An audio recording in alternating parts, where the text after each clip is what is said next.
Hello dear students, today we start with the short sums of index number and we are going to solve the short sums that are given in the final exercise of your textbook, which is divided in between two sections, that is section C and section D. I have selected few good sums and I have solved it for you. Question number 7 of section C. The cost of living index number increased from 280 to 340 during a certain time period, and the wages increased from 13,500 to 14,750. Find out the real gain or loss of the worker. एक बहुत interesting सा short सम है and बहुत ही conceptual है. यहाँ पे ऐसा बोला है कि cost of living index has increase from 280 to 340 and the wages has increased from 13,500 to 14,750. Now, इसमें आपको फाइंड करना है whether the worker has gained or lost. So, देखते हैं सॉल्यूशन में क्या है.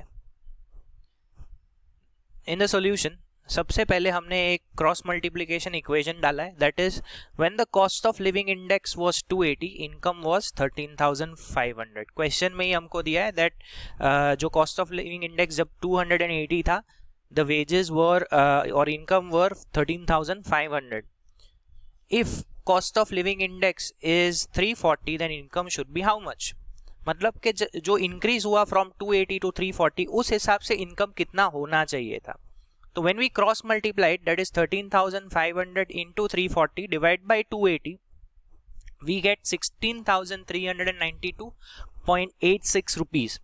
मतलब कि वेज एक्चुअल में होना चाहिए था 16,392 रुपए, 16,392 rupees, but instead of that the actual wages that were there in that particular year was 14,750.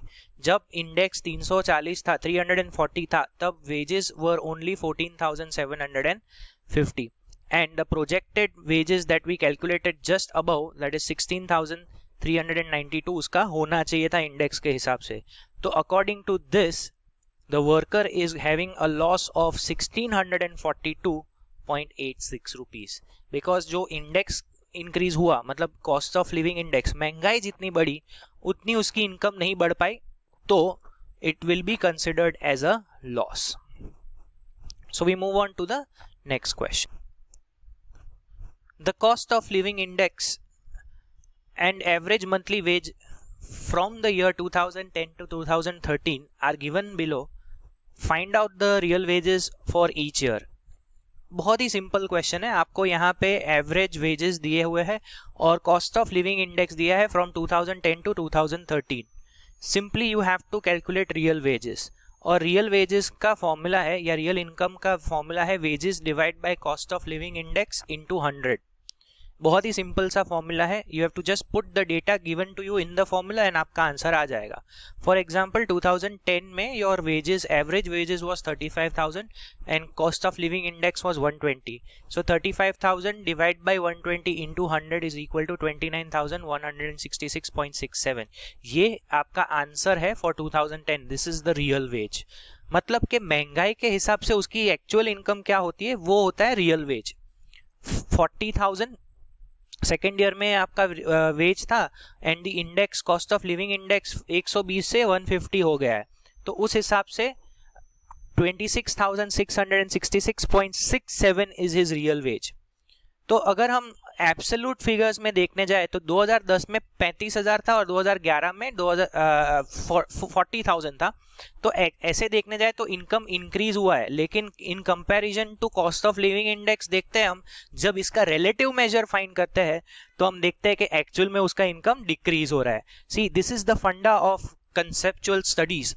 आपको एक्चुअल फैक्ट्स पता चलेंगे if you use these kind of measures in practical life as well.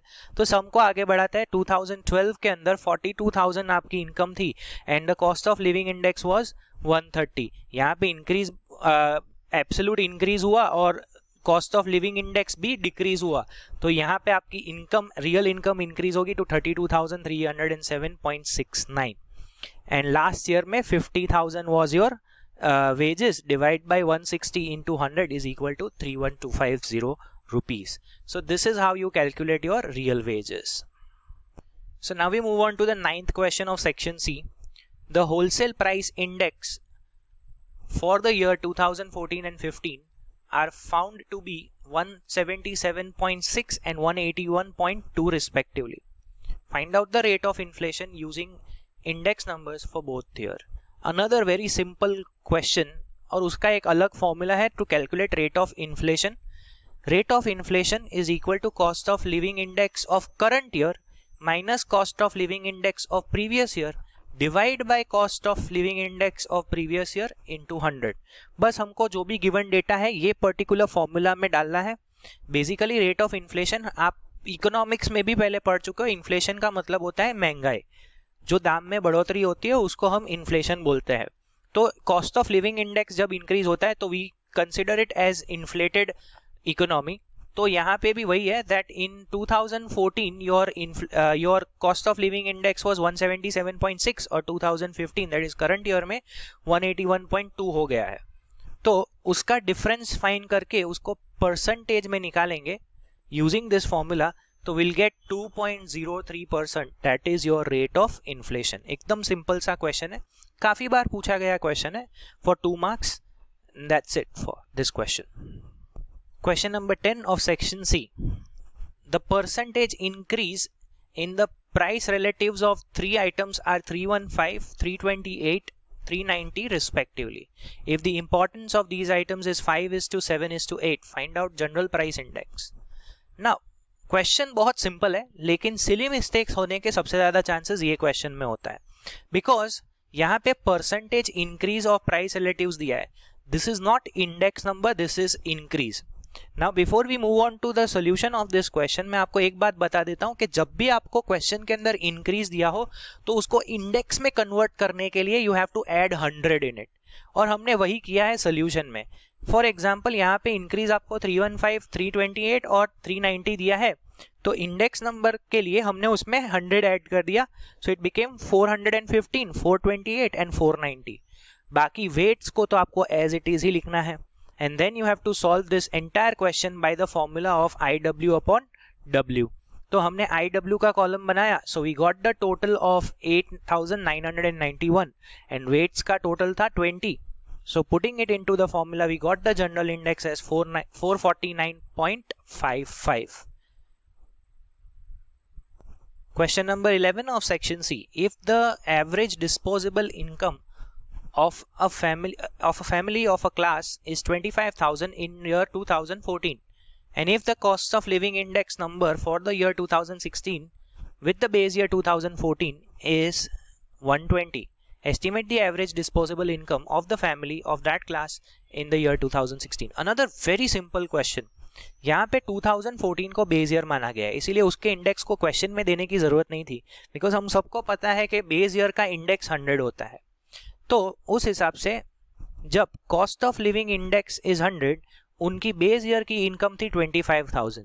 So when the cost of living index became 120, उनकी income कितना होना चाहिए था? सो 25,000 cross multiply करेंगे इसको, 25,000 into 120 by 100 is equal to 30,000 rupees. That should have been their income. एकदम simple सा question है और इतना ही है इसके अंदर. Question number 12 of section C. The average monthly income of a worker was 16,000 in the year 2015. It increased to 20,000 in the year 2016. Find out the index number of the income by comparison with previous year 2015. एकदम simple सा question है. It is a basic index number formula of P1 upon P0 into 100.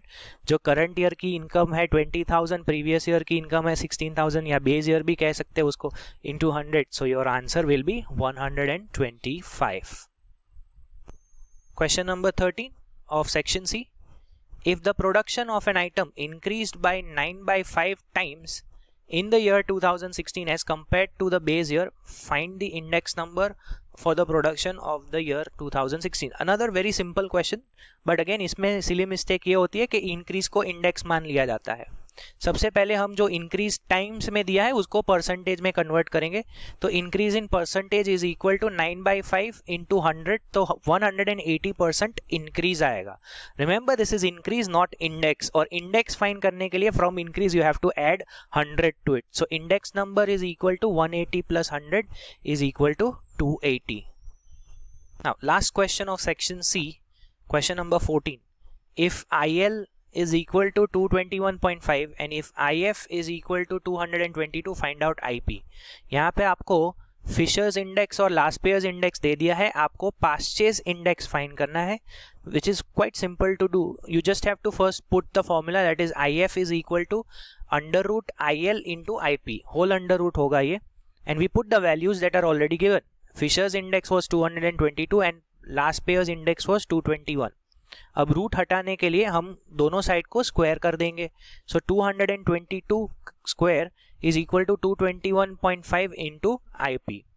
222 का square आता है 49,284 and we take 225 to the other side, so we get 49,284 divide by 221.5, so your IP is equal to 222.5। So now we move on to section D. Section D के अंदर आपको दो ही short sums दिए, 13th and 14th one. We start with the 13th question, if P1 Q0 is to sigma P0 Q0 is equal to 5:3 and sigma P1 Q1 is to P0 Q1 is equal to 3:2, compute last pairs purchase and Fisher's index।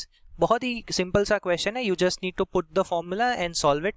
तो Laspeyres index के लिए sigma P1 Q0 upon sigma P0 Q0 into 100, तो ratio उसका दे दिया था, हम उससे ही index find कर सकते हैं, that is 5/3 into 100 is equal to 166.67। तो we got Laspeyres index.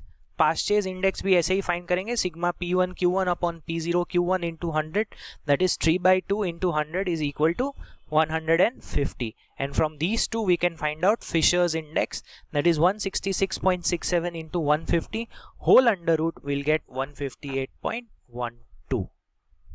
Question number 14, the last short sum of this chapter, if the ratio of last pair and purchase index is 4:5, Fisher's index number is 150, find purchase index number।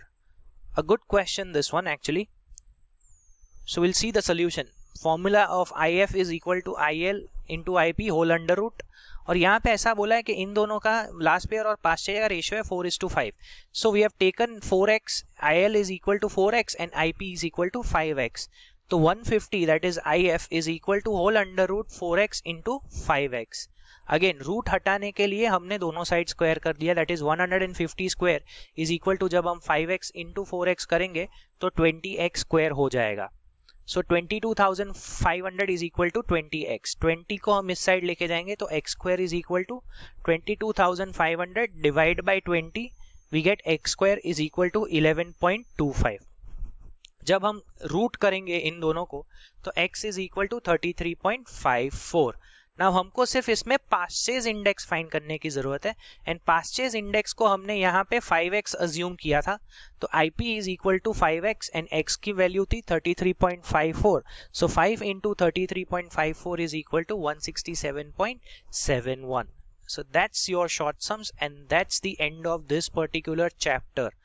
जो भी आपकी final exercise के जितने भी long sums है मैं आपको home assignment में दे रहा हूँ, you have to complete it and whatsoever doubts you have in that you can WhatsApp me at any point of time or call me to resolve those doubts। Thank you so much।